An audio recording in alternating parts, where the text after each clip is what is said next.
My name is Rondell Reed. I've broken 9 bones in my body, but I'm not in the hospital. I'm in the medical wing of the Indian River County Jail, Florida. I ended up there because I had an argument with my boss. Don't push me! We got into a fight and I shot him. I tried to run from the police, but I wrecked the car.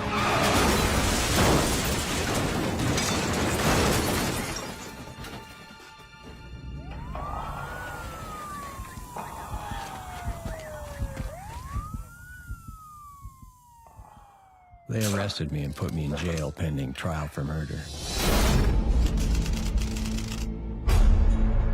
After 3 months in the medical wing, the doctor said I was fit enough for maximum security.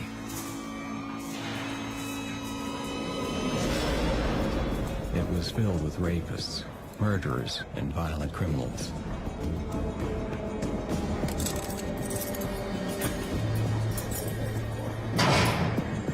One of the things that always catches me about a person is their eyes. I tend to notice what I call dark eyes or black eyes. There's nothing there. And Rondell had that, in my opinion. There was no way they were going to keep me locked up. I'd busted out before in North Carolina, and I was going to do it again. They're in there for 24 hours a day, 7 days a week. The only time you come out is for recreation, court appointment, you need to go to medical for any reason, and that's about it.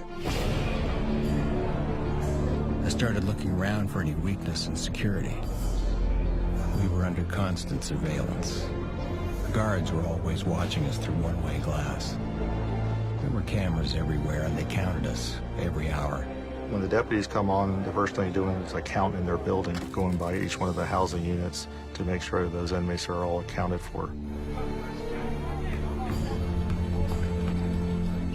Even outside in the rec yard, cameras had views of the whole area. And we were always watched by guards. When they go out to the rec yard, there is a deputy on the recreation tower, and they're carrying a shotgun and a .45 pistol. Despite the tough security, I was determined to bust out.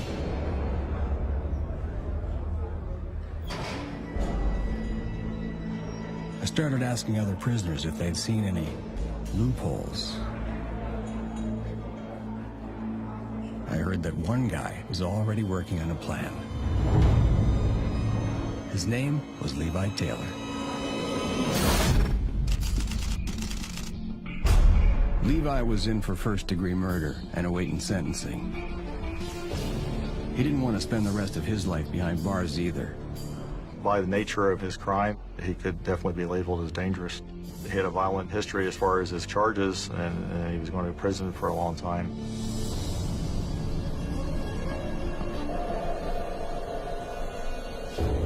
I waited for the right moment.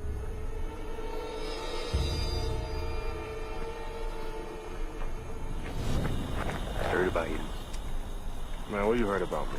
I told Levi I wanted to escape, and I had the experience to do it. I busted out before.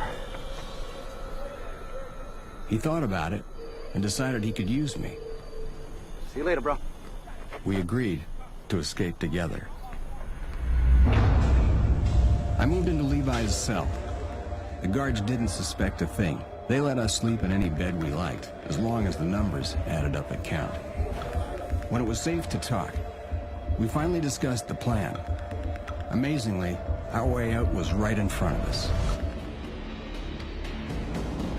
Inside our cell was an air vent.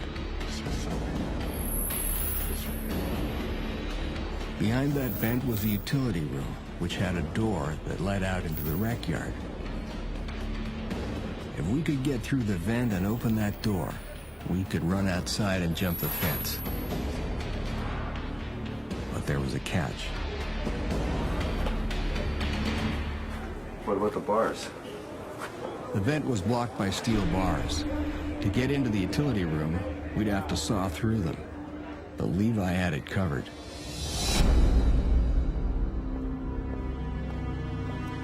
A while back, another prisoner had smuggled a hacksaw blade into the jail and hidden it in a book in the law library. Levi'd gotten a hold of it, and that's what we were going to use to saw through the bars. That night, we waited for the guards to finish count, so we could get to work using the blades. We had exactly an hour before they came back around. Counts throughout the whole facility were conducted the same way to make sure that all the inmates are present and accounted for. But inmates got used to the routine. They knew when we did them. Okay, let's go. To cut through the bars, we had to take the vent off first. But to do that, we needed to remove the screws.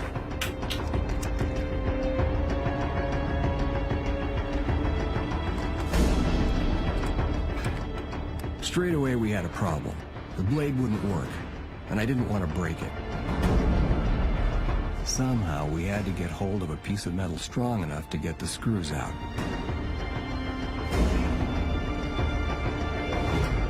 The problem was where to find it in maximum security.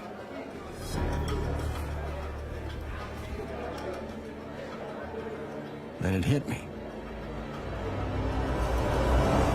The bucket. Maybe I could break a piece of metal off it. The first chance I got, I took it.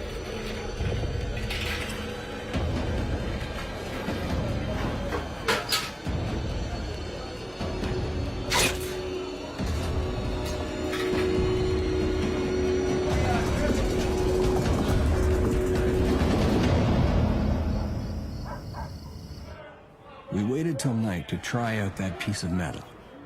The guard would be back in an hour, so we had to work fast.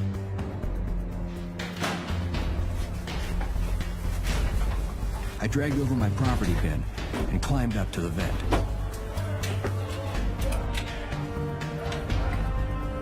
The piece of metal worked perfectly.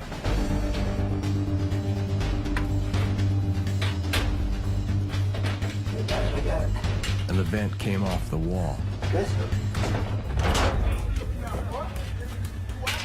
Finally, we could start cutting through the bars.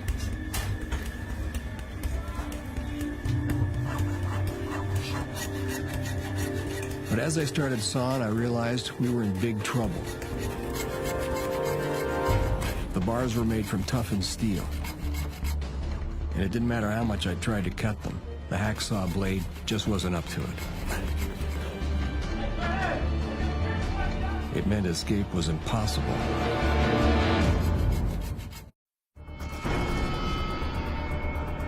The hacksaw blade wasn't cutting through the bars.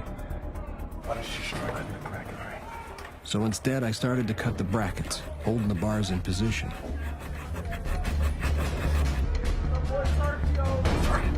The brackets were made from softer metal, and the hacksaw blades sliced through.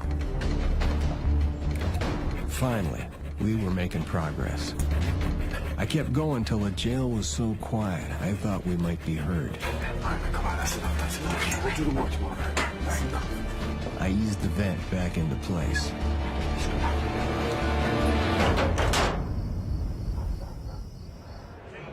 Although it seemed like our plan might just work, I was still scared that a guard might see we'd been messing with the vent.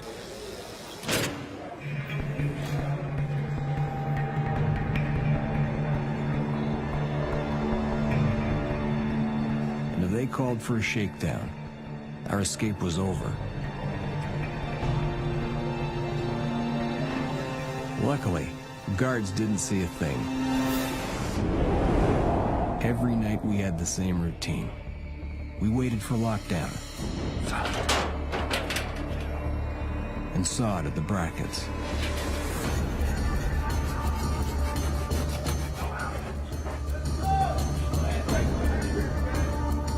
Some nights the jail was so quiet we could only work for a few minutes.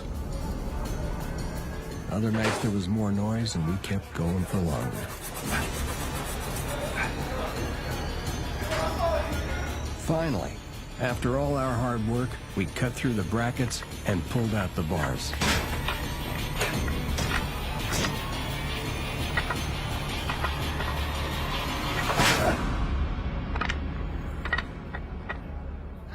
We knew our plan to get into the utility room would work. Now we had to think about what to do once we got outside. Okay, Levi. Here's a plan. To reach the fences, we had to run all the way across the rec yard. We knew the guard towers weren't manned at night, but there were cameras. Being seen was a chance we had to take. But the fences posed an even bigger problem. We weren't able to cut through the fence, so we'd have to take our chances with the razor wire. If we made it outside without being cut to shreds, we'd need to avoid the cops. Levi had a great idea, a getaway car, and he knew who he could convince to drive it. His girlfriend, Sadie Welker. Maximum custody inmates are allowed visitors for a total of 2 hours a week. How's it going, baby? Great, baby. How are you? Visits are actually inside the housing unit. We do it by video visitation, so there's no need to move them outside the facility. Yeah, I like that tattoo you got. Let me see it. Levi, hey, who's that lucky guy? You, of course. Trying to slip Sadie a note was impossible. I love you, baby. But when the guard wasn't looking, You know I love you even more, right?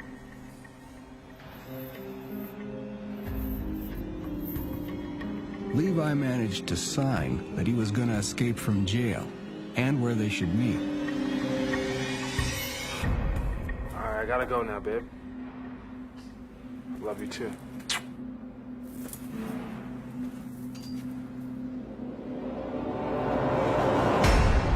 Over the next few weeks, we prepared for the escape. We collected trash bags and old newspapers to make dummies. We figured they might fool the guards and buy us some time. Then we dyed our boxers with ink pens to make them look like running shorts. Our idea was that once we were over the fence, we'd dump our orange overalls and try to look like joggers.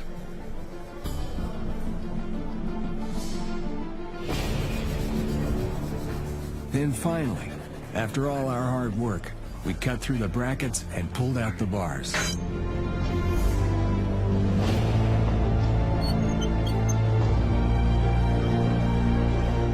I barely slept. Tomorrow, we'd escape.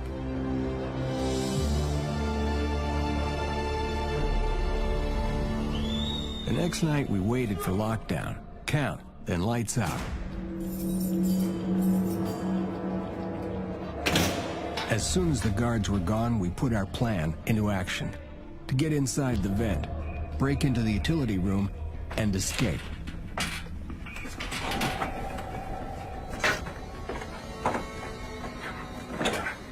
Here, we're getting out of here, man.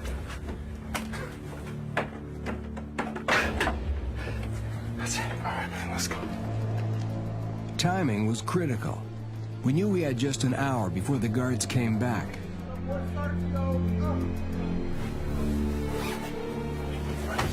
I put my head into the hole and climbed inside. But as soon as I was in, I realized we'd hit a huge problem. What's going on? I was stuck. I got me stuck. I mean, stuck. I can't move. I got me stuck.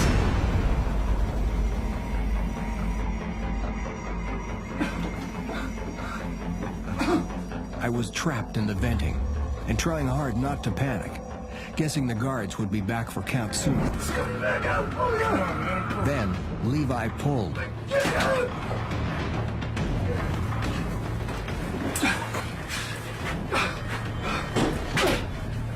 I was relieved that I was out, but devastated that I couldn't get through. But I knew we couldn't give up. We had to find out what was on the other side of that vent. So Levi went in instead. 40 pounds lighter, he had a better chance of getting through. Go, go, go.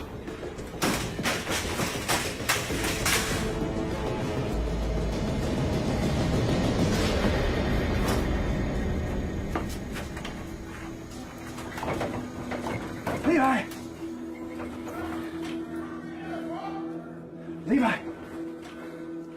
Where you going?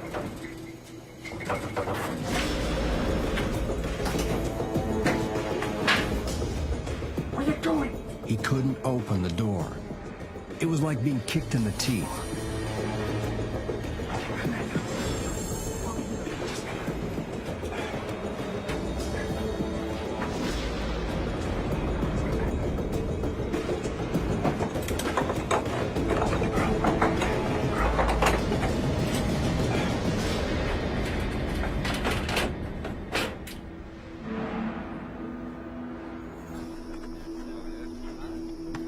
We had to get out of the utility room. It was our only escape route. That door's our only chance. I figured that if I covered myself with hair grease, I might just squeeze through the venting, but that still left the locked door. I thought we might be able to smash the lock with a steel bar, but it would be far too noisy. Then I had an idea. The prisoners often watch football together on TV. Maybe we could use the noise from the game as cover.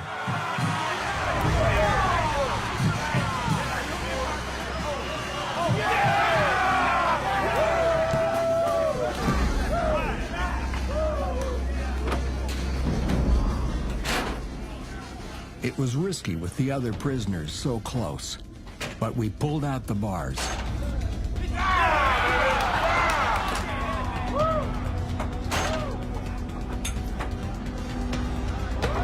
Then, Levi went in.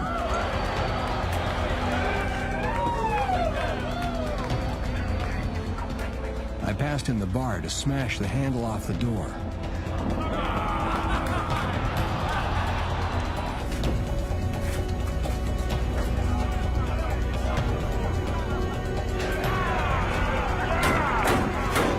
The noise Levi made as he smashed that handle was unbelievable.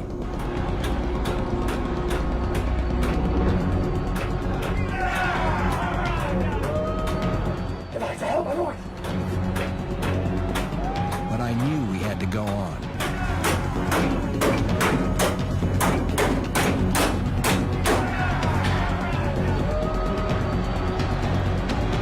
Finally, he smashed the lock.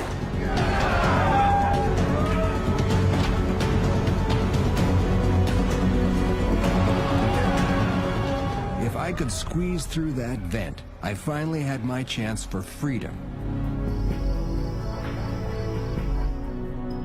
We were ready to go. As soon as the guards had gone, we made our move.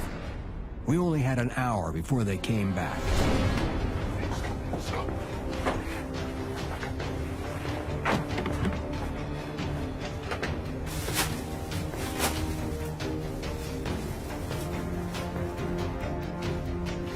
We made the dummies out of plastic bags to try and trick the guards.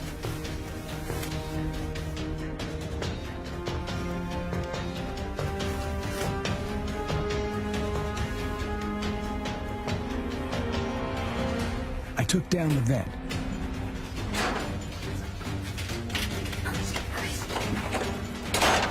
Then we pulled out the bars. I smeared my body with hair grease. I really hoped it would work.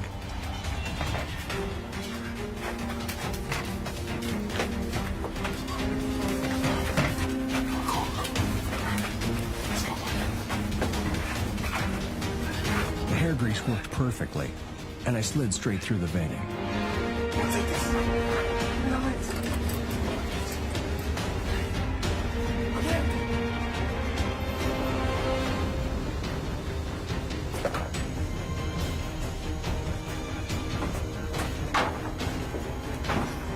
In the utility room, we stuffed the lids down our overalls to protect us from the razor wire.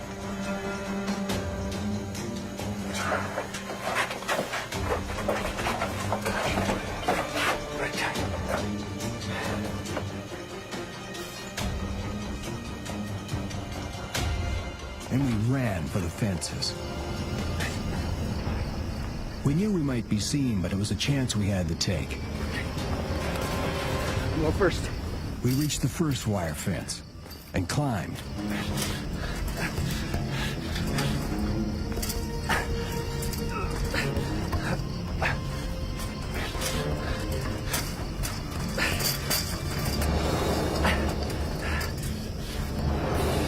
then threw the sheet over the razor wire.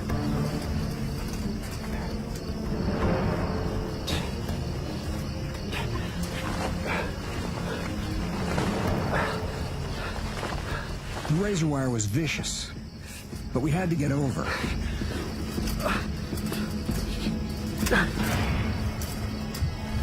On top of that fence, I was completely exposed.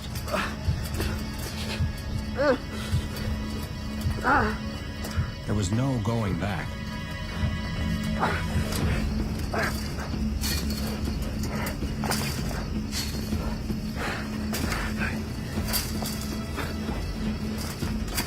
As soon as I was over, Levi followed.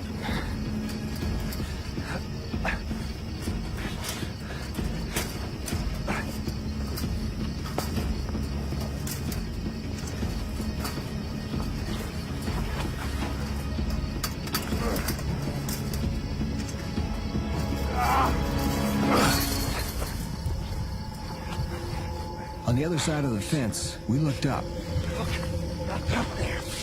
With no protection for the second fence, we knew if we climbed over, we'd be cut to shreds. We were stuck.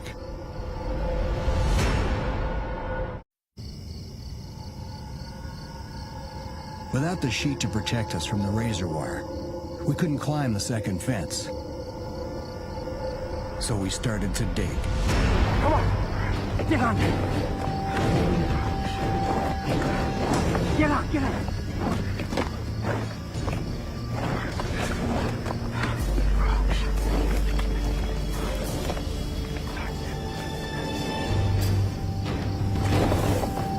The soil was real soft.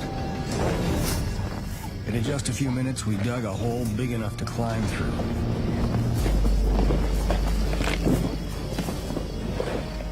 Keep it up. Okay, go, go, go. Go, go. Go. Get on. Okay, wait for me, wait.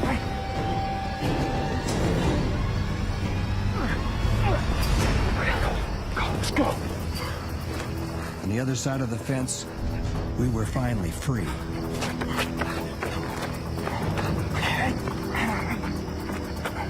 First chance we got, we changed from our prison overalls into our ink-dyed boxers.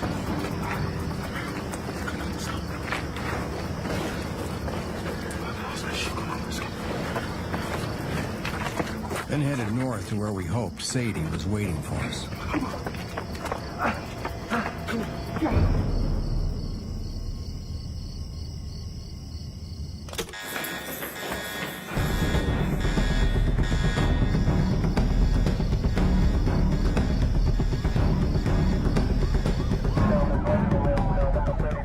I received a phone call from our dispatchers that Rondell Reed and Leviticus Taylor had escaped from our facility. I was asking myself a million questions. How did these guys get out? Where did they go? Who are they going to call for help? We issued a bulletin to all surrounding law enforcement agencies that there were 2 very dangerous inmates that had escaped from our facility.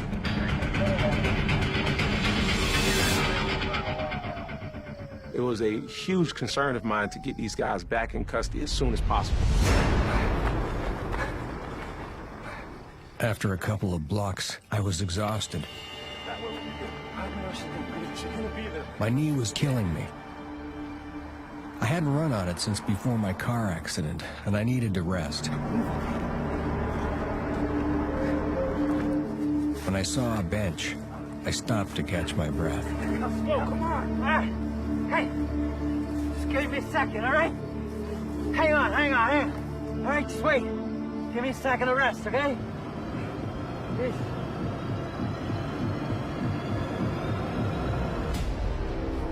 Hey! Levi! Levi! Abandoned by Levi, my escape from Indian River County just got a lot harder. Levi! Levi! Levi had abandoned me.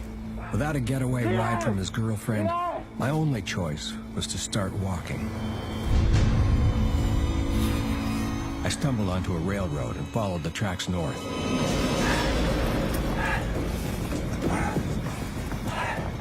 My knee was in agony.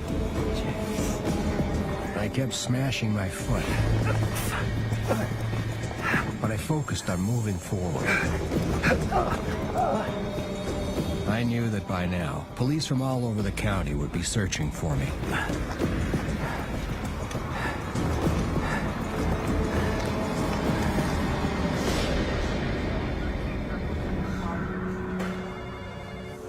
Bulletins out to everybody. It could have been anywhere within the state of Florida. And it's very hard to determine which direction they went.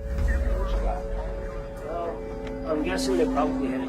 But tradition has shown that before someone thinks about committing an act like this, they reach out to someone because they don't want to get on the outside and not have any type of contact. I reviewed Leviticus Taylor's visitation list, and I saw Sadie Welker's name repeatedly. I was excited to track down any possible leads. Detective Thornton. And then I received a phone call from the Stewart Police Department regarding contact with Sadie Welker. The Stewart Police Department conducted the traffic stop for a broken taillight. And the officer made mention of a tattoo up under her left eye that read Levi. She was in the company of an unknown male passenger. It was possible that it could have been Leviticus Taylor in that vehicle. That got the wheels moving. Based on all of those things put together, I decided to find her and bring her in to be questioned.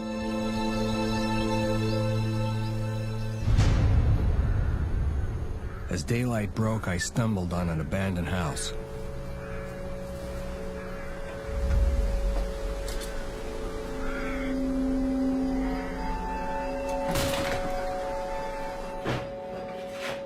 It was a perfect place to hide from the police.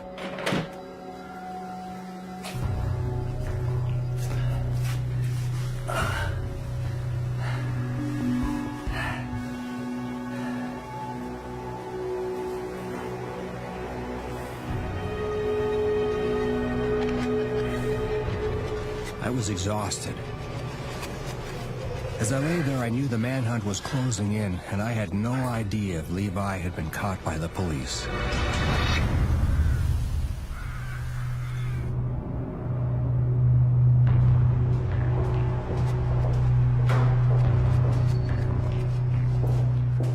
The officer arrived at the sheriff's office with Sadie.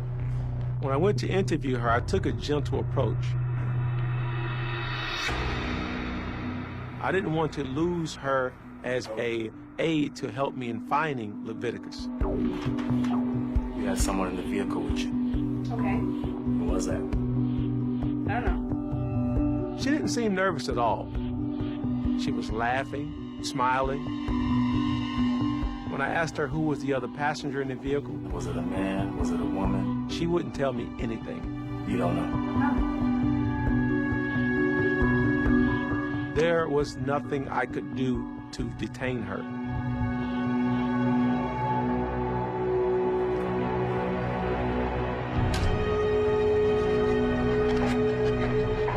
I wasn't very happy with watching her walk out the front door, but in the back of my mind thinking she could know where he is.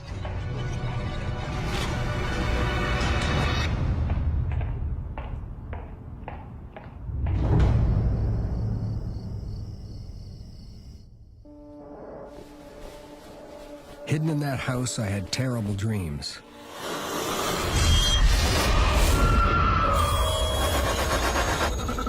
Flashbacks of jail. Visions of fleeing the law.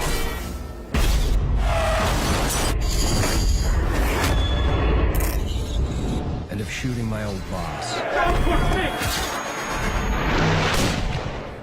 I knew I had to leave that house and keep moving.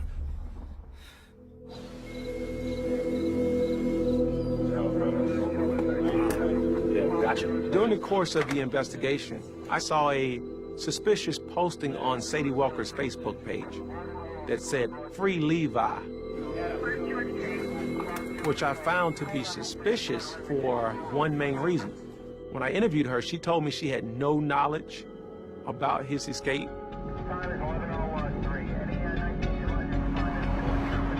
I took that posting as if she was celebrating his freedom. We decided that we need to go get her immediately for a second interview. When I pulled in the driveway, she had a go bag or overnight bag with her as she was approaching her vehicle.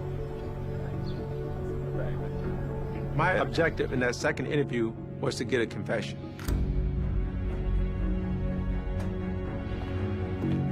I had one overall goal, and that was to find Leviticus Taylor and to make Sadie tell me where he was. What was that bag for? Where were you going? I started to put more pressure on her. Where were you planning to go? Away from here? I leaned into her. I started to notice the pressure was just getting to be a bit too much. You're not giving me enough, you know that? She began to tell me little bits and pieces. It's in the back of the truck. You got picked up, right? She told me that Taylor was in the vehicle when the officer was talking to her. She said she was stopped by the police officer for a broken taillight. Sadie explained to me that the officer had simply let her go with a warning. They didn't know what to do. What are they going to do to hide him? There was a sense of panic. She decided to go to a local Walmart. And he was going to wait behind Walmart. Okay, be safe. Until she returned, at which time they would come up with an alternate plan. I decided to go to Walmart and drop him off at the back of the store. Went to Walmart. That was a tremendous break in the case because we knew he was in that area.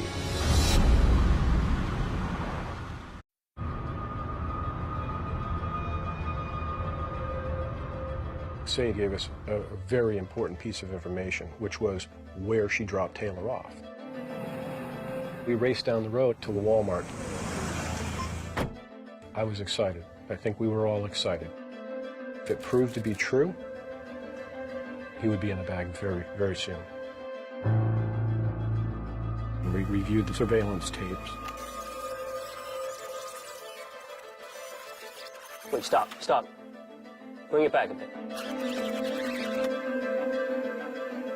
And sure enough, she was telling us the truth. That's him. There he was, getting out of the car. My radio goes off. Bill, I think I got him. And here's Detective Doherty saying, "Hey, Bill, I think I got him. I think I see him on the side of the road."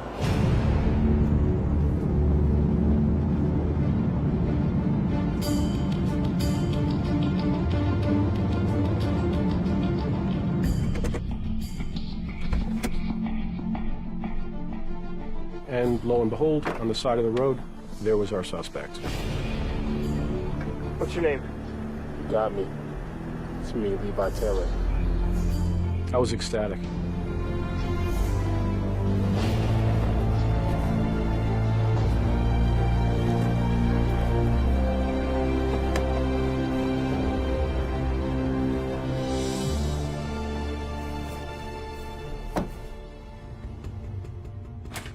He was taken to the sheriff's office, placed into an interview room, at which time I interviewed him regarding the escape and the possible whereabouts of Rondell Reed.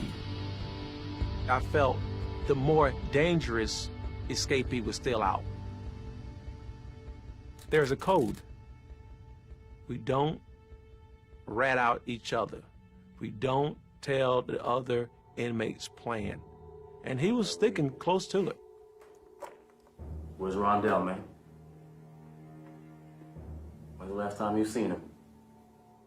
He said to me I'm not talking. I'm not a snitch. You'll find them on your own.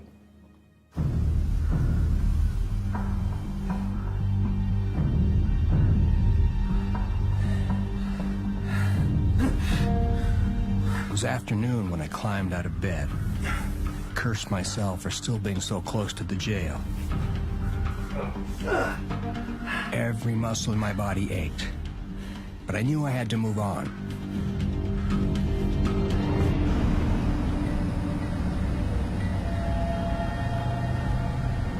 We still did not know the direction of travel on Reed. Nothing had popped up on the radar, so it was as if he just disappeared. I'm not saying a word, man. I have to try another approach.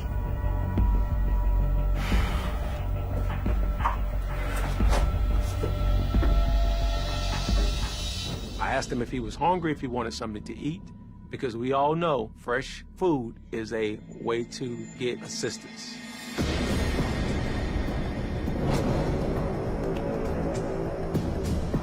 While he was eating, I continued to talk to him about Rondell Reed's possible destination. I knew he knew something. I pleaded with him that I needed to find this guy, and everything was riding on it. So I asked him to show me the route. Come on, man, grab your stuff. You can take that with you. And he agreed, surprisingly.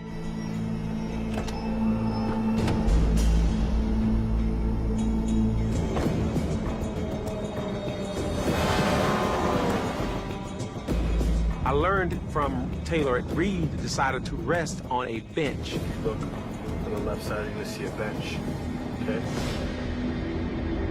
Yeah, there's a bench right there. He told me he had the belief that Rondell Reed was still in our neighborhood. We were able to redirect the search for Rondell Reed. Levi gave us a place to focus for that day. We've got a really good lead at this point. This is where Rondell was. He was in this area. That's where we focused our SWAT guys.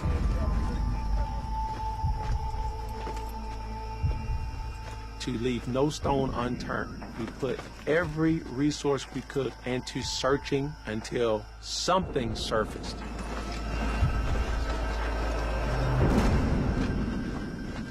It was disappointing. Nothing resulted in anything other than we really have no idea of where he could be. It was as if he just disappeared. He just vanished.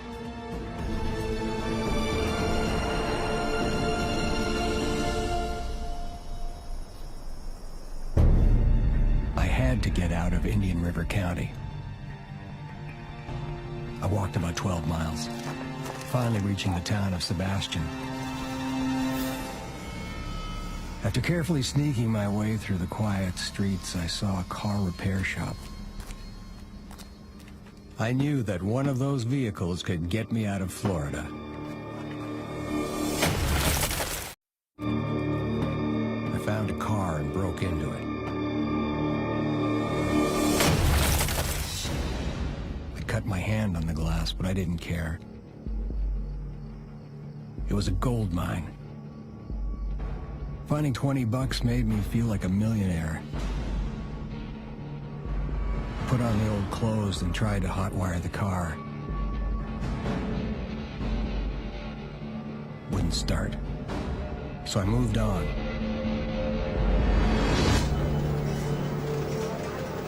Rondell Reed was a professional car thief. Do you want to leave your name? So we wanted any grand theft autos to be reported to our agencies. The following day, police officers responded to the attempted theft of 2 vehicles at an auto store. I contacted our crime scene division and asked that they respond there to process that scene. When they arrived, the crime scene detective noticed that there was blood on the steering column. You can get that to the lab as fast as you can. That DNA confirmed that Rondell Reed was the person who broke into those cars based on the blood. I followed the track until I'd found another abandoned house. I was holed up inside waiting for it to get dark when I saw my opportunity to get out of the county. Man arrived next door and left the keys to his car in the ignition.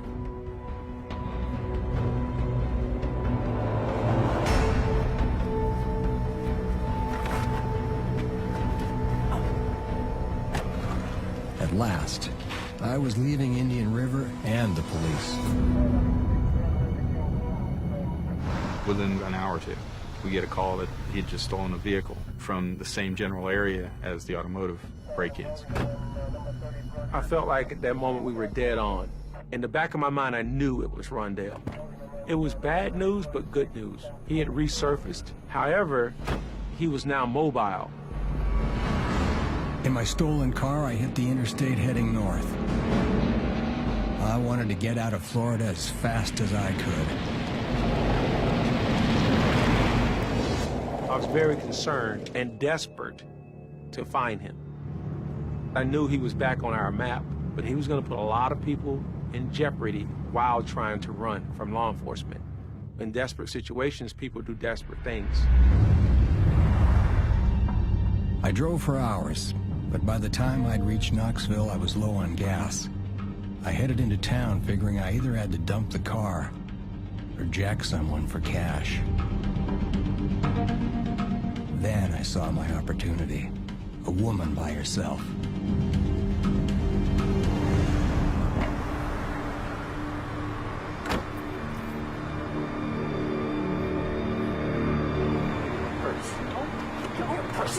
But she fought me, so I stuck the knife in to hurt her.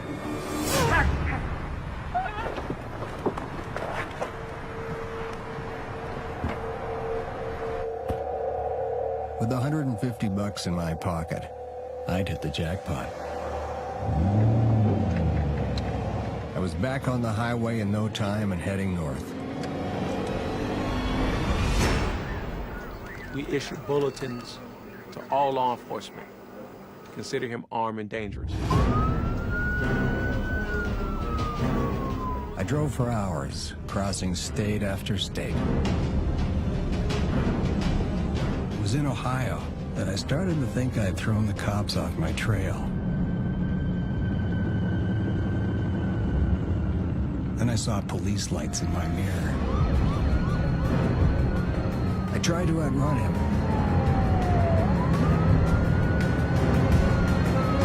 But I lost it on a turn, and before I knew it, I was in another car wreck.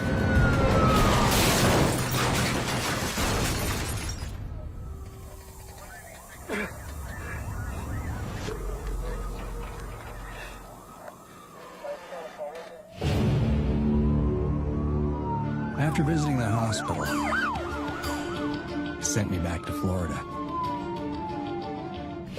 into solitary confinement. I was extremely excited. I knew Rondell Reed was back in custody and he couldn't hurt anybody else.